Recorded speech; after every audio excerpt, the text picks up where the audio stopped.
Hello દોસ્તો, આપ સૌને જય સ્વામિનારાયણ અને અમારી યુટ્યુબ ચેનલમાં સ્વાગત છે.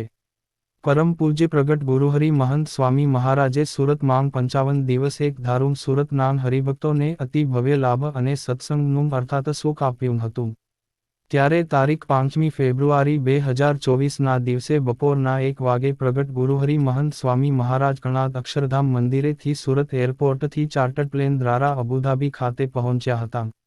સુરત કણાદ અક્ષરધામ કેમ્પસમાં ગુરુહરિ મહંત સ્વામી મહારાજને અબુધાબીના વિચરણ માટે સુરત નાન હજારો હરિભક્તો વિદાય આપવા માટે પધાર્યા હતા. અને સુરત એરપોર્ટ પર સુરત શહેરના મેયર દક્ષેશભાઈ માવાણી બાપાના આશીર્વાદ લેવા માટે આવ્યા હતા અને પ્રાર્થના કરી હતી કે આપના દર્શનથી હું ધન્ય થયો છું અને આપ આવી રીતે દર્શનદાન દઈને પુણ્યશાળી બનાવો એ જ પ્રાર્થના. અને અબુધાબી ખાતે બાપાના સ્વાગત માટે સદ્ગુરુ સંતો, પૂજ્ય બ્રહ્મવિહારી સ્વામી, મોટેરા સંતો, બાળકો, હરિભક્તો, અબુધાબી મંદિરના બાંધકામના સેવકો અને અન્ય મહેમાનો ઉપસ્થિત રહ્યા હતા. અને સ્વાગત ગીતો વાગતા હતા, ફૂલોની ફોરમ અને ધ્વજાઓ ફરકતી હતી. સૌ કોઈ મહંત સ્વામીના આગમનથી ઝૂમી રહ્યા હતા. પરમ પૂજ્ય મહંત સ્વામી મહારાજ અબુધાબીના પ્રથમ હિન્દુ મંદિરના મૂર્તિ પ્રતિષ્ઠા મહોત્સવ માટે પધાર્યા છે. જે તારીખ 14 ફેબ્રુઆરી 2024ના દિવસે ભારતના વડાપ્રધાન શ્રી નરેન્દ્રભાઈ મોદીના ઉપસ્થિતિમાં આ ભવ્ય ઉત્સવ ઉજવાશે.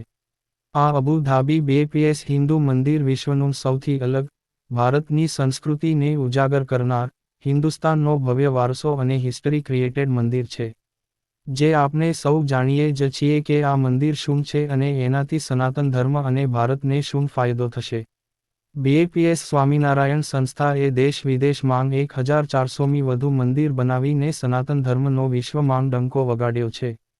અને જેમાં અક્ષરધામ મંદિરોની વાત જ ન થાય, કારણ કે આ એક અક્ષરધામ સનાતન ધર્મની ધરોધર ઉભેલા સ્તંભ છે.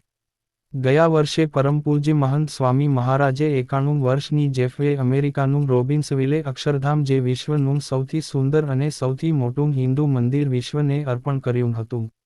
અને આ જ વર્ષે અબુધાબીમાં 108 ફૂટ ઊંચું હિન્દુ મંદિર બનાવીને અરબ દેશમાં સનાતન ધર્મનો પાયો નાખ્યો છે.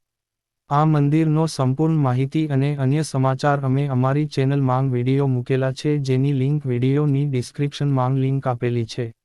આવા જ અવનવા વિડીયો જોવા માટે અમારી ચેનલને સબસ્ક્રાઇબ કરો.